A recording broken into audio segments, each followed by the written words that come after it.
So today we're going to interview Chester Dennis.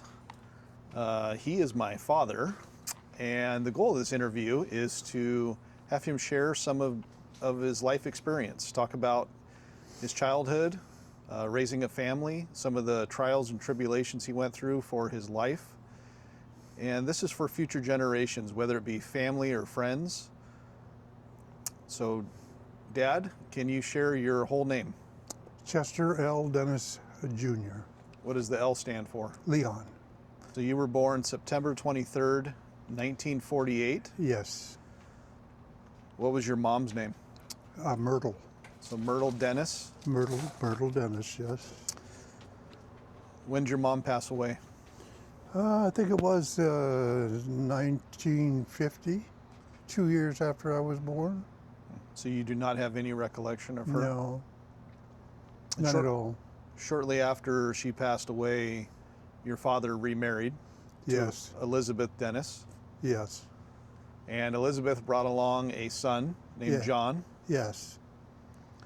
Okay. Where were you born? Enid, Oklahoma.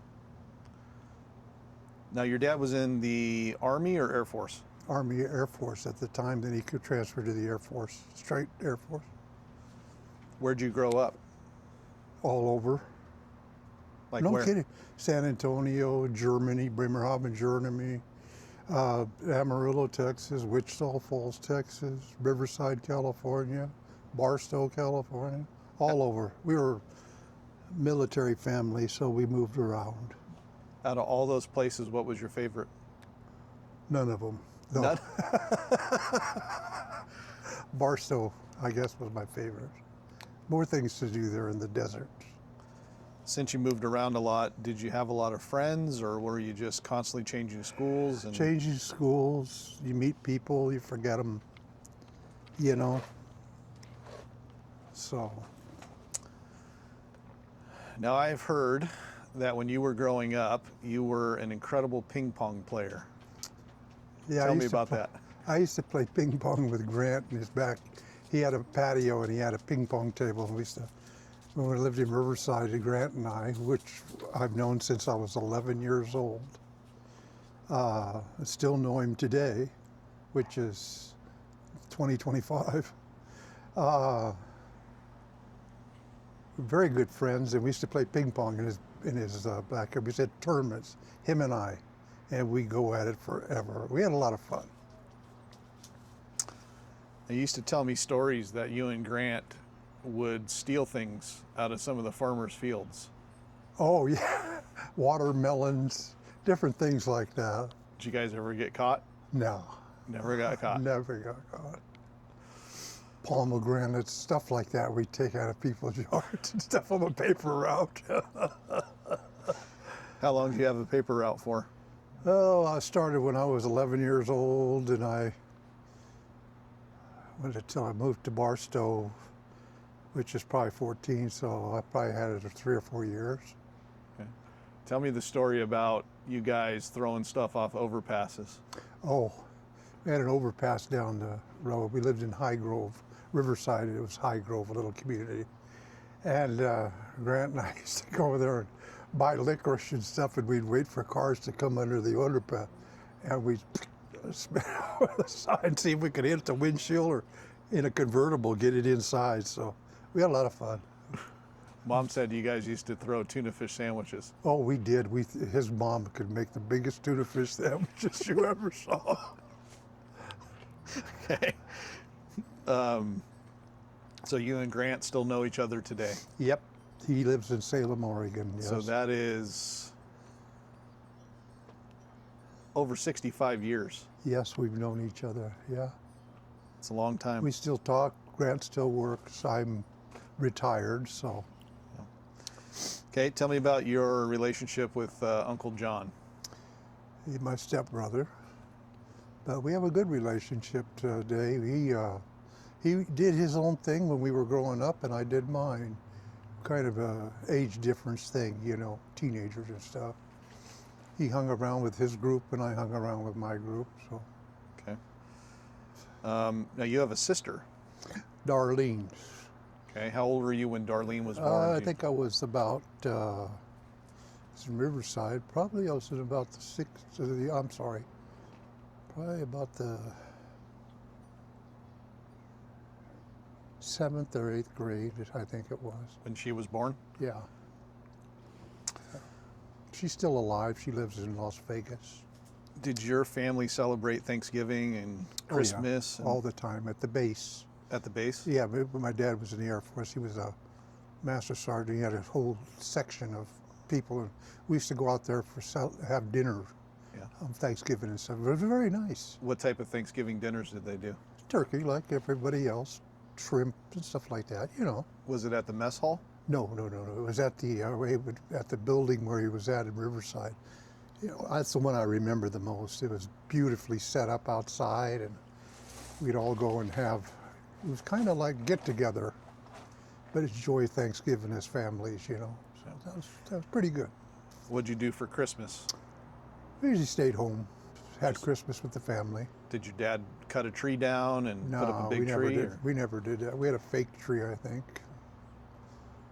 No, I don't remember that. I don't remember Christmas like that. Tell me about your dad. He was a good man.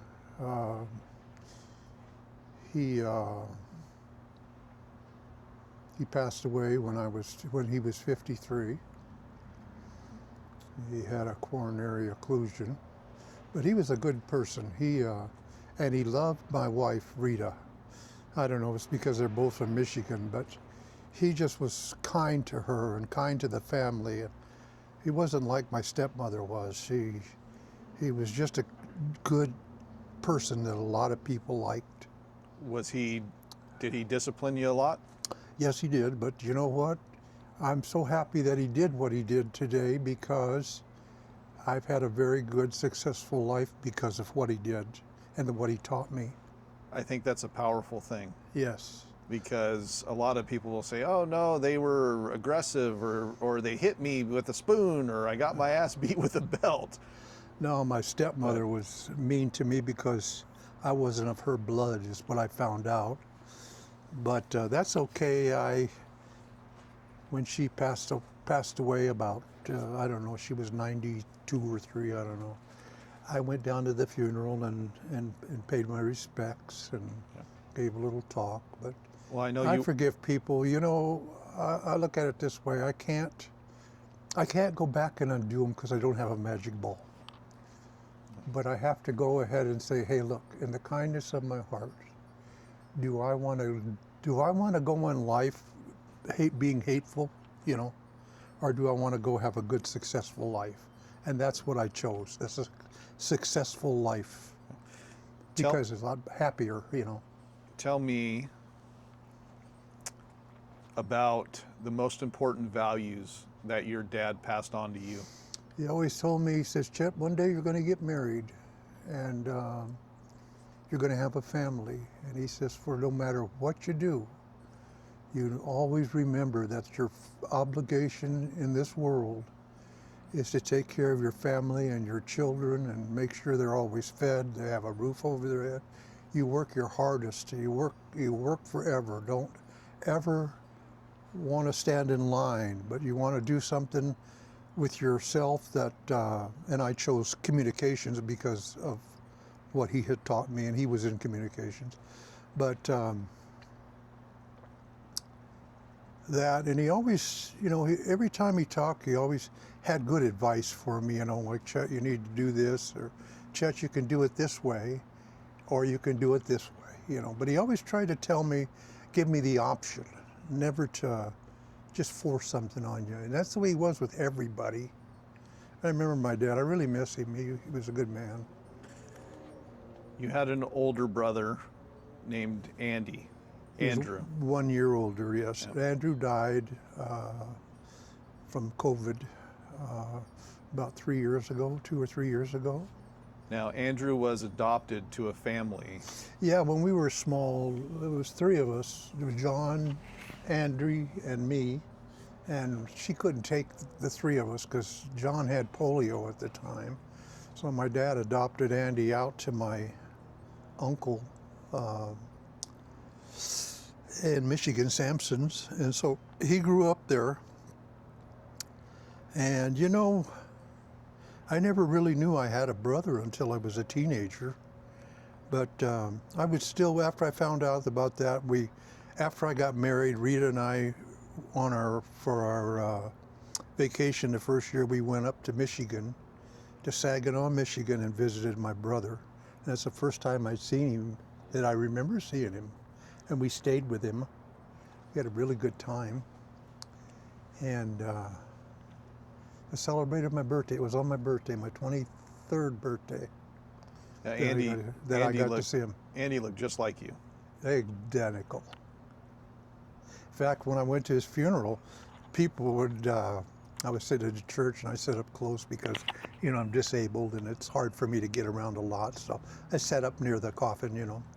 I wanted to be and see him, you know. And so anyways, people would come by and stare.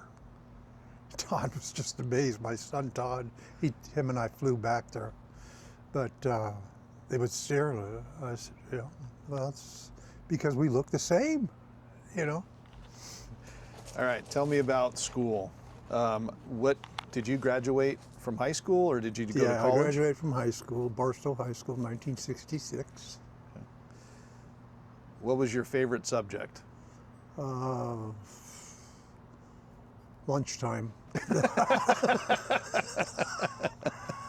No, I enjoyed school. I really had a good time. I only went to school till when we moved to Barstow. Of course, when my dad had retired from the Air Force, and then we moved to Barstow, and I went in the 11th and 12th grade there, and I got to meet a lot of friends. I have a lot of friends in Barstow. I used to have. They're probably passed on now. I don't know because I don't communicate with them, you know. But anyways, yeah, I went to Barstow College and took a couple. I used my Veterans Administration VA stuff forever. And finally, they forced me to put in for my diploma, but I didn't have the money to pay for it, so I never got it. So anyways, that was from the college. But anyways, I got drafted in Barstow when I was 19 and went into the military, the Army. I joined for an extra year because the Marine Corps was going to have their first draft. I didn't want to go in the Marine Corps. So I picked communications to get into, and I got into it. I went to basic training at Fort Ord and near Monterey, California. Beautiful base. And went to my first school there, did very well, and I got sent to Fort Gordon, Georgia. And in 8 days, I made all the way from an E1, or E2 really, to E4 because of coming in an honor graduate. Nice. So I always remember what my dad told me, you know, he said, do the best you can because you only live once and you'll never regret that in your life. And I never have. Then I went to, they signed me to Germany and I went over there and I didn't like it. Didn't like it at all. It felt so far away from home and I just didn't like it. They made me a courier and I used to drive all over the place and I didn't care for that. So I volunteered to go to Vietnam in 1968 and got shipped over there. I ended up there in January of '69. Pentagon took me and I stayed over there for 2 years, 2 tours. I got out a couple months early because of called the early drop. But anyways, I spent the second year there so I could keep my brother out of the war in Vietnam because you didn't know what he was going to do. And I knew what I was going to do, communications. I had a good job. Let's talk about, let's go back for a moment. Okay. Because I want to talk about your high school stuff. Okay, go ahead. I'm sorry. No, that's all right. And we'll talk about Vietnam a little bit because I want to share some good stories. I'll tell you about my dog, yeah. I want to know about the dog. Did you play, or were you part of any clubs, or did you play any sports? Yeah, I was the president of the radio club. You were the president of the radio club. Yeah. at So Barstow. did you guys do like ham radios and stuff No, like that? we or- just dinked around with stuff, radios, put a car. I used to put radios, some old radios, in some of the teachers' cars, that didn't have radios. It's pretty neat. It was a good thing. I did that. Yeah. But I worked. I went to work. I only went to school in my senior year till 1 o'clock. And then at 1 o'clock, and then that was only for like 3 or 4 days a week because I had enough credits to graduate is what it was. Yeah. And I went to work for Hallett's Union 76 station. And I worked, it was against the law what I did, but you know what? I worked 60 hours a week in the evening every night, cleaning that station and pumping gas and selling tires and everything else. I made good money. Yeah. Did Made real good money. Did you play any sports? No, I didn't have a chance to. I didn't have football. I used to play football a little bit, but not that much. Okay. So you went to work at a 76 station, you sold tires and stuff, and then afterwards you went to... I quit there and went to work for Standard Oil. Yeah. And Standard Stations Incorporated, and because they paid pretty good money. And then I got drafted, okay, and that's when I got back to the military thing. But, Sure. Let's talk about Vietnam. Okay. Do you remember flying in your first time you flew into Vietnam? Yeah. What'd you think of the country? Well, I couldn't see very much because it was kind of. I think it was in the evening that we finally arrived there. It's a 24-hour trip. I don't know. I didn't know what to expect because of. I didn't know what I was going to do over there. They didn't assign you anything. But anyways, I went to they have what they call embarkation company that I went there, and they assigned me to the 937th Engineer Group. So when I got there, they put me in personnel for a couple months, and then a job came open in communications. So I took the job as this NCLIC of the communications group. I had 21 guys to work for. But and I did that for the rest of the time I was there, until I got relieved, and and I did all different things. But Okay. So I heard that you had a girlfriend over in Vietnam. a what? Girlfriend. No, You never did. never did. Okay. Tell I'm me. scared to death to get some kind of disease over there. Boy, I'll tell you. They were everywhere. Just crazy people. So tell me about how the people treated you over there. Treated me good because every time we'd get a van in, a radio van or something in, and it would all come packed in plywood and stuff, I used to take it and save it, and I'd put it in a big deuce and a half and have the guys and I take it out, and some of the crew, and we'd go to the mountain yards. The mountain yards are the kind of the off-brand people there, the older, the different people than the Vietnamese. And we used to give it to them and do things like that, just always doing something. I was on the disposal team of rockets and stuff. One time I'll never forget this. A guy brought this rocket up in the back of a Jeep with a box full of cotton and his damn rocket sitting there. And I asked him, he comes in there and says, "Come on, sir, let's go. We got to go blow this up." I said, "Okay." I said, "What are you going to blow it up?" "Oh," he says, "I got the stuff to do it with." Well, I didn't know. I had a whole case of C4 and I don't know what else he had in there, fuses. So I said, "Okay, let's go." So we went outside the compound there, and we found this hole. And we found this whole big round that was just laying there. We put it in the hole. We put all this C4 down there, and we put this little rocket in there. We backed the Jeep up, and I took some commo wire, and we went to the Jeep. We was about maybe 50 yards away. And we set that little bastard off. It looked like an atomic bomb. When we looked at the Jeep, we'd blown the fucking headlights out and everything else.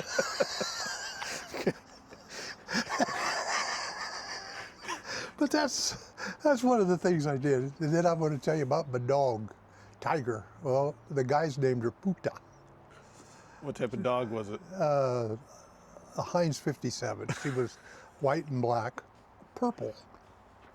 But anyway, she got the mange, and one of the guys there was his. He left, and so he just left her, and so she kind of took attach to me. And I dipped her in the oil one time because to get rid of the mange. I was thinking, well, and she turned purple. Different spots of purple on her, but she was a good dog. And she'd come out to formation with me, and she'd stand there with me and everything.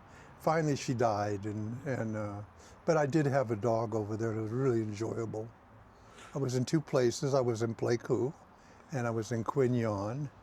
And I liked, the Quignon was on the beach, and we used to go, because I was with this group command, and we have all these incoming troops come in, we had all this food. Well, when we had nobody there to send out to the different battalions and stuff, we had all this food, so we would take it, put it in a deuce and a half, and I mean, we had a lot of food, and we take it to the leper colony, which was run by the Catholics. And they let us use their beach, beautiful beach, white sands, everything. And we used to bring the helicopters down, and we'd use them as diving boards, take off and dive in the water from them. So it was a lot of fun. Everybody says that,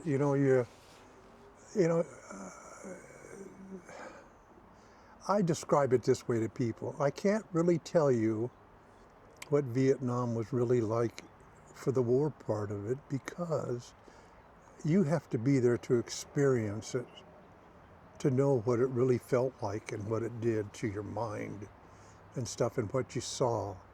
But I do try to remember the good things, and I try to remember that, hey, look, I came over here live and I want to go home alive. So I did. But I don't want to talk to you about the bad memories. I'm not having a bet. No. I'm not going to tell you about them. I wouldn't tell you about them anyways. Yeah. Well, I'm happy that you shared some of the good stories. Oh, I had a ball. It's not all just blood and guts. War. You have a lot of fun. You meet a lot of people. You have a lot of friendships. You do a lot of things, and you'd be surprised. The American GI, we find things to do. We used to play cards and poker, and we had our own clubs, nightclubs where we would go on the base, have shows come in from Australia and different people. It was a regular job, I'm just very fortunate that we didn't. I came back alive. So I'm happy you're here. yeah. I know you spent 2 years or 2 tours over there. Yeah, 2 years. And you did it because you volunteered for your second tour because of your brother. John, yeah. Yeah.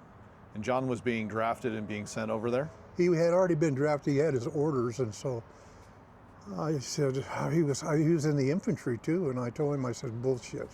I'll extend for another year to keep you out of here.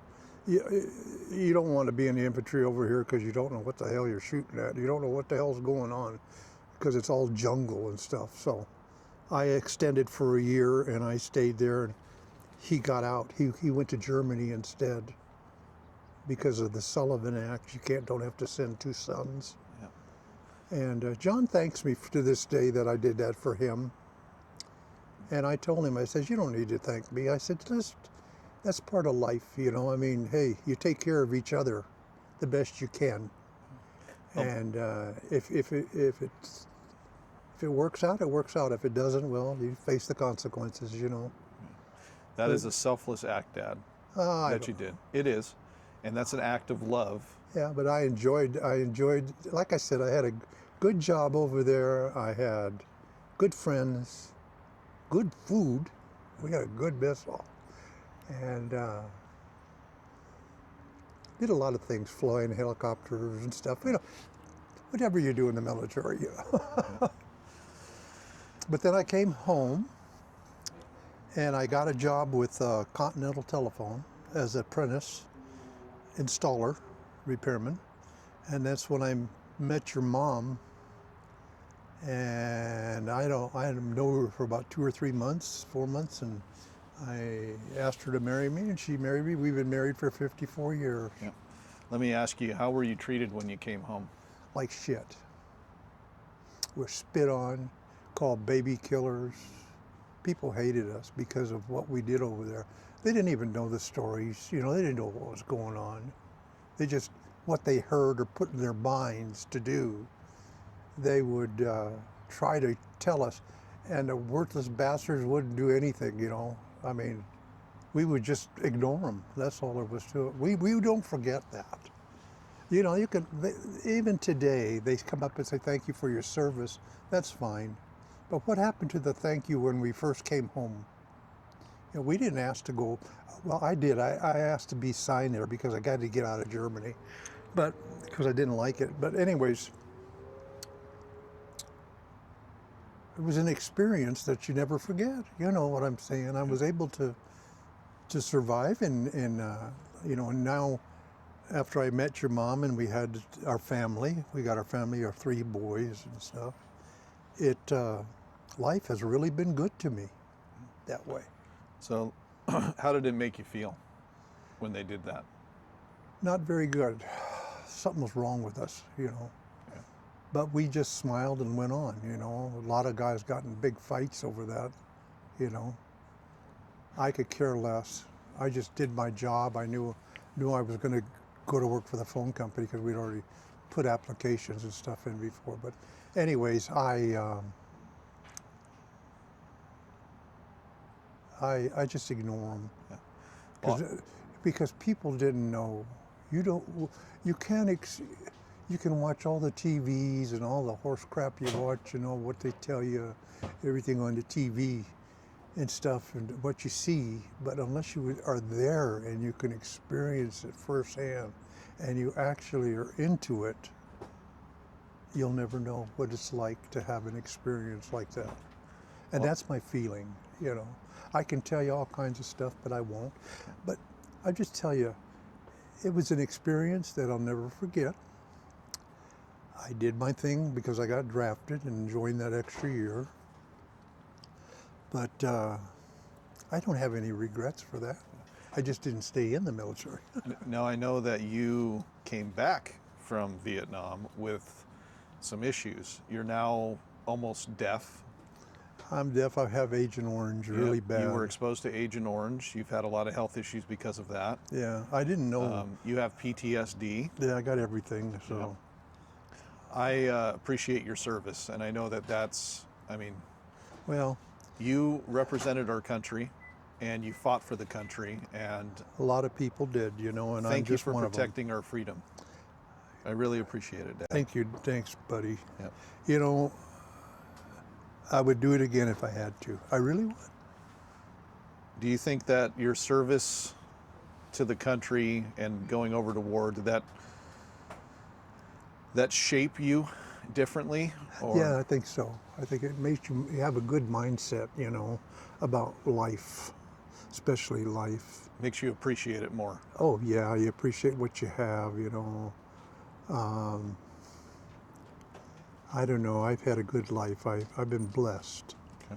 And so it's, you know, different things happen during your lifetime, but, you know, life goes on and you try to just, like I said, my whole goal in life was to raise my family, have a good job. I never drew a day of unemployment. I always worked, did the best I could, worked a lot of hours. But I tried to instill that in my boys, and I did. I think I did. You did. Because I have 3 boys that are very successful. They have beautiful wives, all of them. They are kind. They are, you know, all of them have different personalities, but they're good kids. I'm not at the jail picking them out. You know, I have a family that I'm proud of my family, that because the way it turned out, that I have a good family. We have done very well in life, and that's been my whole wish and wants, is to do good. Let's talk about you getting married to Mom. Yep. Why'd you choose Mom? She was the only woman in Barstow that was of age. She was 17 when I married her. But you know what? I loved her. She was she was so kind to me. She was very loving to me. I can say this to your mother: she's a very smart lady, and she would help me with my thoughts and stuff, and we would talk. But I don't know. She's just a different kind of person. I always tell people if I had to do it again, I'd have to pick the same woman, because I don't think anybody would put up with the crap that I have put her through. Well, we'll talk about some of those things. Okay. Do you remember your wedding day? Yeah. Who was your best man? John, my brother. Who was Mom's maid of honor? Kathy, his wife. And then all of her brothers and sisters had something to do. Flower girl, little guy, and this and that. We had a lot of fun. Got married in a Catholic church there in Barstow. Now, were you raised Catholic? Yeah. You were? Yeah, I didn't really father it. I kind of just did my own thing with religion, you know. Sure. So after you got married, Uh-huh. Mom got pregnant with Todd, and she had Todd. In 70, we got married in 71. Yep. Todd was born in 72. How did it feel the first time you saw Todd? Good. The only thing is my dad, they were on a trip, and I called my dad, and he was so happy that he had a grandson. So Mom had Todd in 1972, and Mom Yeah. said you weren't allowed in the room when Todd was No, born. at the time, you know, I couldn't even touch him. It was just so different then. That was the taboo back then, you know. But I was at the hospital with her every minute of that. I wouldn't not be there, and so and it was quite a bit. Then he grew up. Yep. We lived in Barstow. We moved up here. I went to work for the phone company up here. Well, I went back into service and for a couple of years, and then got out and went to work for telephone utilities out in Ording, Washington. What was it like becoming a dad? Were you scared? No. You know, I think my military, being in the military and Vietnam and being on my own, prepared me a lot for that. The only thing I always worried about was I had to take care of my family, what my dad told me. You know, I always worried about that. I had to have enough to feed them, to clothe them, to keep them, you know. Yep. My dad was the same way. He spoiled my mom. I try to spoil your mother if she would let me, but sometimes she doesn't. She's a very common person, you know what I'm saying, that way. She's not an extravagant person that way. She doesn't need all those fancy things. No, Yep. we've been happy with what we do. Of course, we have our ups and downs. You do in 54 years, you know. You do that with friends too. You have your ups and downs. Yep. Yeah. So you joined. So you joined back into the military for a couple years. Then you came up to Washington. You started working in Ording. As an installer, yes. Okay. And you worked for the telephone company for how many years? About 34. So you wrote cuts for the telephone company. You worked. No, I was an installer. Yep. And then I got into cable splicing. Yep. And of course, that was when fiber optics came out, so I got to do that and learn. And then in my cable splicing career, I had an accident, and which kind of ruined my career because it was a head-on with a intoxicated driver. But anyways, I still was able to work, and so they put me behind a desk, and I wrote cuts and did a signing of orders and stuff like that for people. And I did that till finally the company sold out to a CenturyTel, and I don't know, they're just a completely different company. They groomed us, and then they turned around and bought the Bell system up here.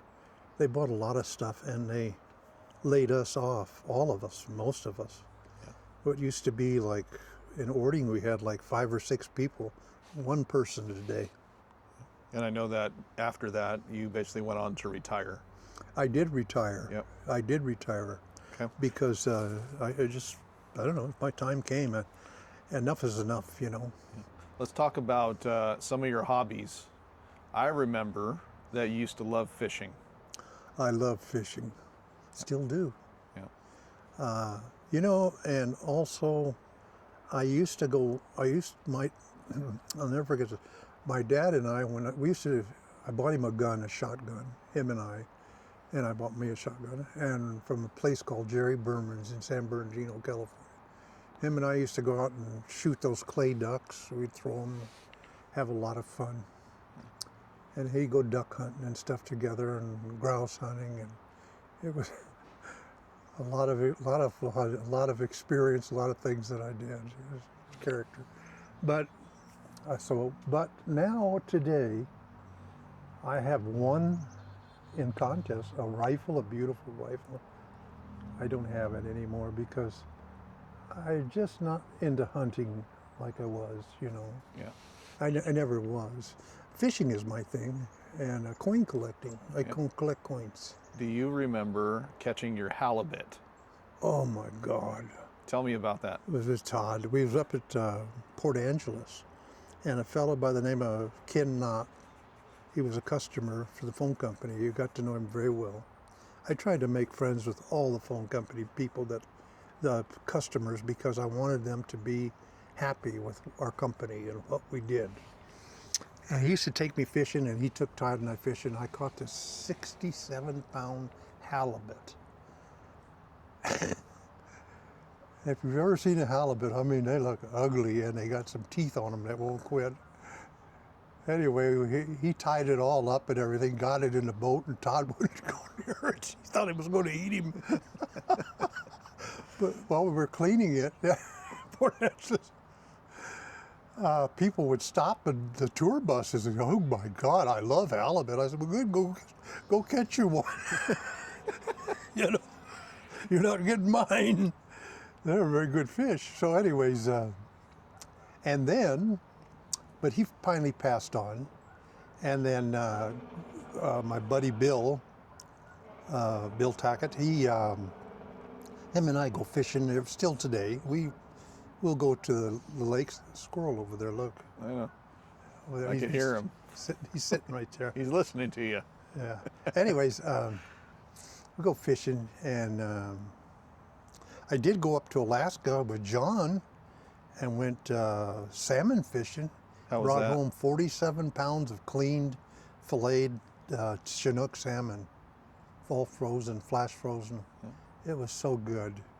I had a good time. We spent a week up there. Yeah, what'd you guys do besides fish? Fish. Just fish and fish. Fish every day for a week. Nice. And flew up there and flew back from Ketchikan.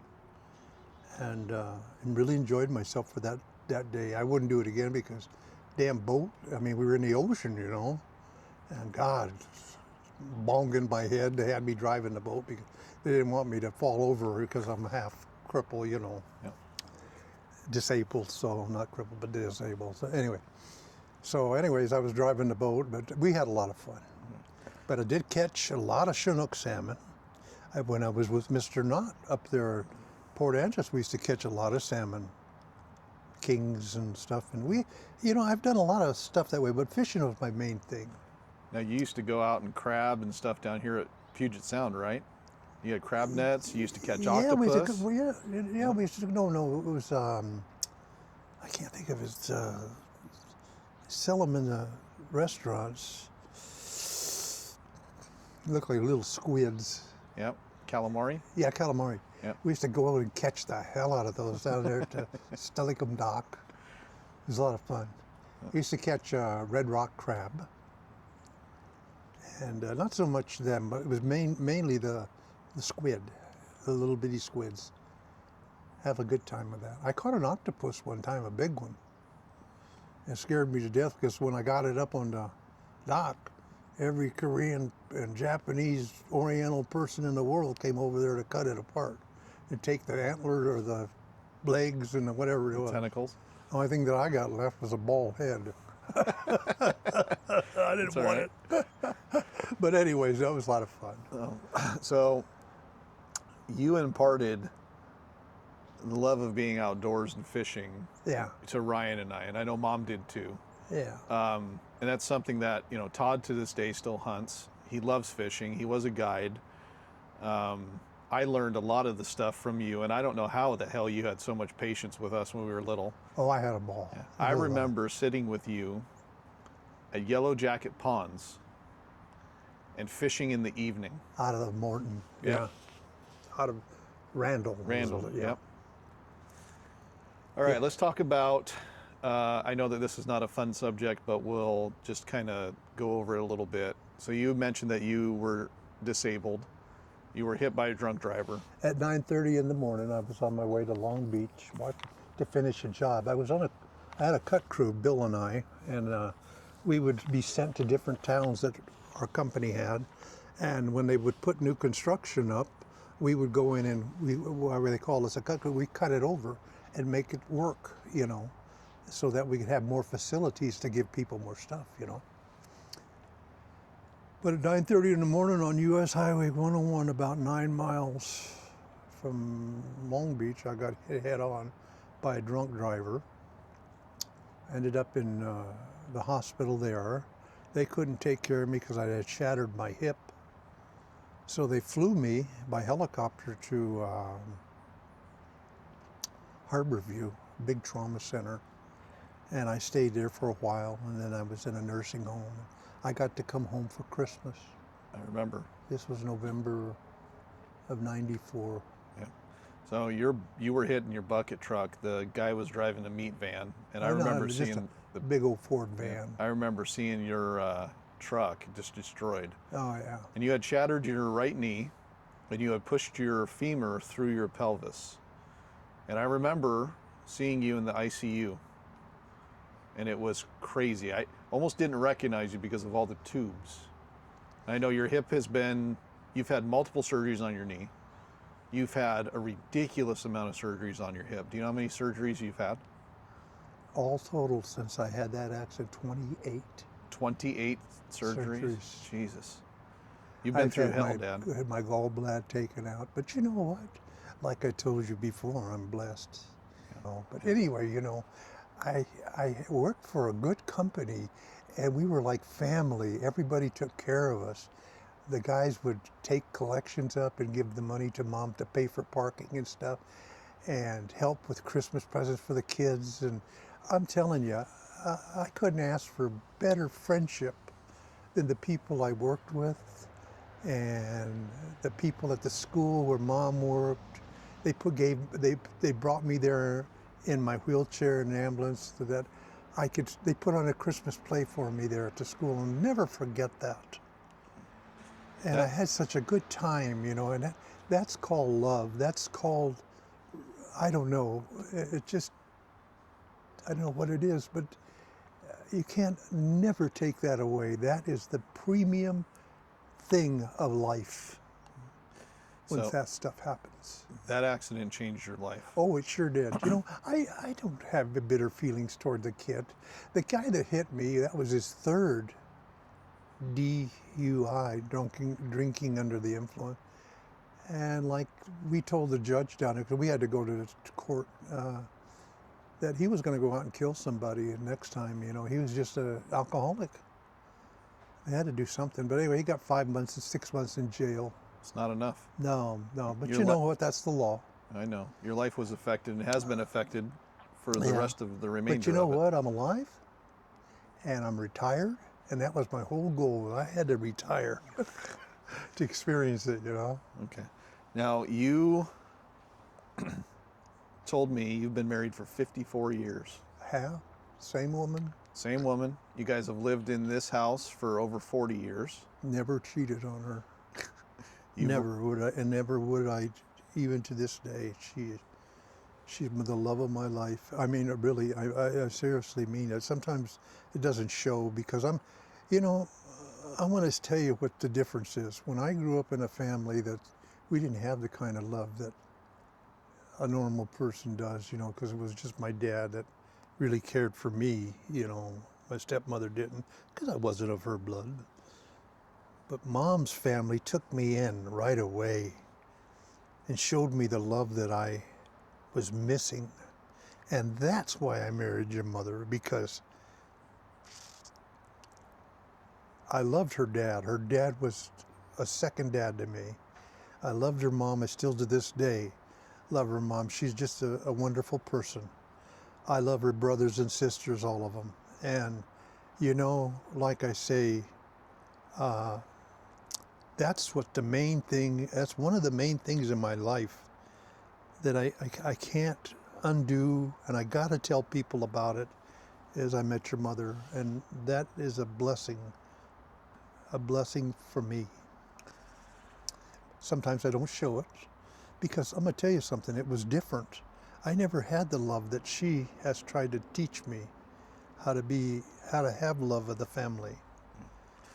So you know, and I'm a hard-headed person. I'm set in my ways and stuff, but you know what? I have I don't know, I have no regrets. I try to do the best I can that way. But you know, she's the one that taught me how to get past some of this stuff. How to don't let it linger in your body. Don't let it bother you. Love your family. Love the things you do. You know, and that's what your mom has instilled in me. Without her, another woman wouldn't have done that. She's taken care of me when I was sick.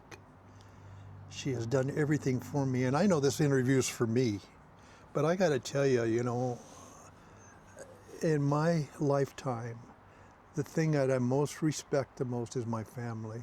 My family, my kids, everybody's so good and has been good to me.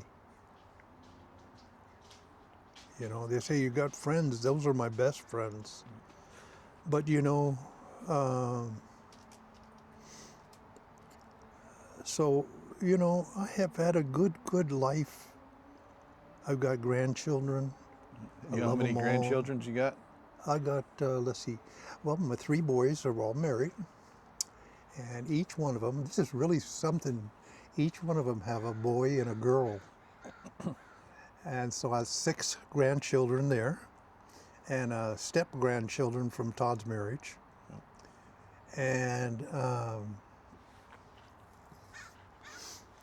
haven't got any, well, I don't have any great-grandchildren yet. I can't get them married. That's because Todd actually had 2 girls. Huh? So that's because Todd actually had 2 girls. Oh, you mean Nick, you mean Weeder Whistle? I love that guy. My oldest grandson, Nicholas, is just a character. I just love him to death. I love all the kids. They're just crazy. You know, I want them to have, you know, I'm always getting them stuff because I want them to have, I want to share what I have with them because my parents were able to do that with me. So that's what I do in life is I try to share if I can with my grandchildren. They come first. And I don't want them to have any wants. I want them to have it, but because I want to teach them and keep teaching everybody that you don't need to be a criminal or take stuff. If you want something, I'll get it for you. But just remember that, you know, you need to think about it and do something for it, like be kind or something, you know, work for it. So you just turned 77 yesterday. Yesterday. Did you think you're ever going to make it to be 77? Shit, I didn't think I was going to be past 16. Probably was just lucky I did. Lucky I didn't get drafted, I'd probably be dead. No, you know, I have no regrets, Chad. I really enjoyed I've had a good life. I know you have, Dad. I've done a lot of things. I've been a lot of places. I've seen a lot of things in my lifetime. And, you know, a lot of people don't get that chance. A lot of people can't say they did that. I have. Do you... So you're 77. Yep. Is there anything that you really, want... Really 59, but that's okay. I know. Yeah. All right, Dad. Okay. So is there any hobbies that you'd like to learn? No, you know, I just want to be relaxed, watch TV, watch my kids grow up, watch them raise their families. That to me is the joy of life. You can't buy that kind of happiness. You can't buy that feeling, you know. That's something that you got to earn. Yeah. And I have earned it with my family. Okay. Let's, before we end this, I want to ask you one last question. No. Well, go ahead. Actually, two last questions. Yeah. How do you want to be remembered? As a good person. As a good person that worked hard all his life and I took care of my family like I should have. And that I did a lot of things. I'm not the perfect person that some people, you know, they would say they are, but I'm not perfect in no way. But you know what? I've had a good life, and I want to be remembered that maybe I passed on some of that kindness and stuff to people. That means more to me, you know.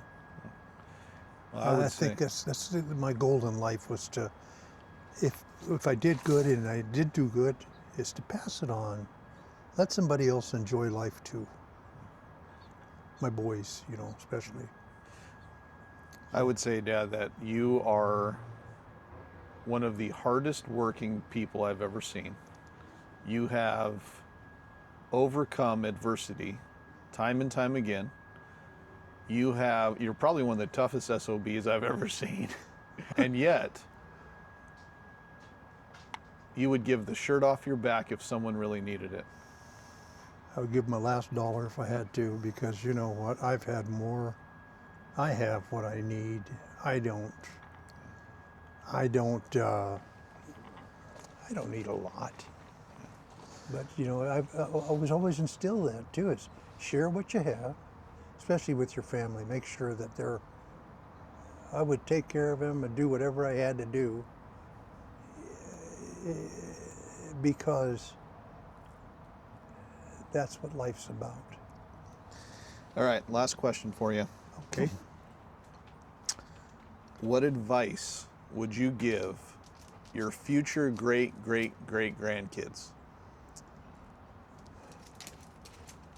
Do the best you can in life. Work hard. Study hard. Take care of yourself. Take care of your family. If, like my dad taught me, and instilled this, nobody gives you nothing in this world for free. There's people that just take. That's not what our family does. You earn what you have. And that's what you got to remember. When you do something like that and you earn it, you appreciate it so much. Well, I really appreciate you taking time to do this. You bet. I love you. I know you do, Chad. I'm very proud that you're my father. Thank you very much, Chad. You know, I appreciate you doing this for me, and I hope the grandkids enjoy this, or whoever else gets to look at it and enjoy this.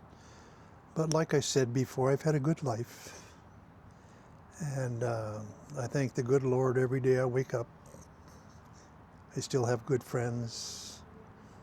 I got to tell you, one thing that really made me so happy yesterday, I must have had 10, 15 people from the phone company family, the guys I worked, wish me a happy birthday. Isn't that something? That's They awesome. don't forget you. People don't forget you when you do good for them. And I'm so proud of what they did for me and taught me. But the one person that I never could say enough to is my wife. She has been a jewel to me. Like I say, sometimes you go, oh yeah, but that's beside the point. I still love her. And I want my family to remember that too, that that's what love's about, is to love your family, regardless of who it is, how it is. You choose what you do. Nobody chooses for you. You have that inside you to do what you have to do. So do good. Be good in life, and you'll never go wrong, and you'll always have what it takes to succeed, you know, that way. That's what I believe.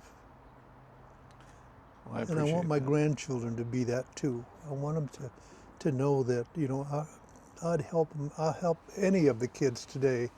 I don't have much, but like my dad told me one time, he says, Chet, I don't have a bunch. We're common people. We work hard. But what I do have, you're welcome to. And that's the same way for my family. I would give them my last whatever before I see them go down the tubes by, not doing. But they always have the want and the desire to do for themselves, and that means 100% to me to watch them succeed. Well, your grandkids will succeed too. My whole family has succeeded. We will continue to impart that value. I hope so, because that's one thing that I worry about today with the world the way it is, and things that that we would have another conflict of war or something like that. But that's not for me to choose. That's for a different thing. But I hope that they don't have to go through that. That life is good for them. But if it becomes necessary and they're called up or whatever to do, I hope they do it with no feelings of remorse. That sorry they did it, because you only live once. You might as well do the best you can and enjoy it, and do all you can to enjoy your life. That's what I want to instill in my kids, my grandchildren, my boys, everybody. Be kind to one another.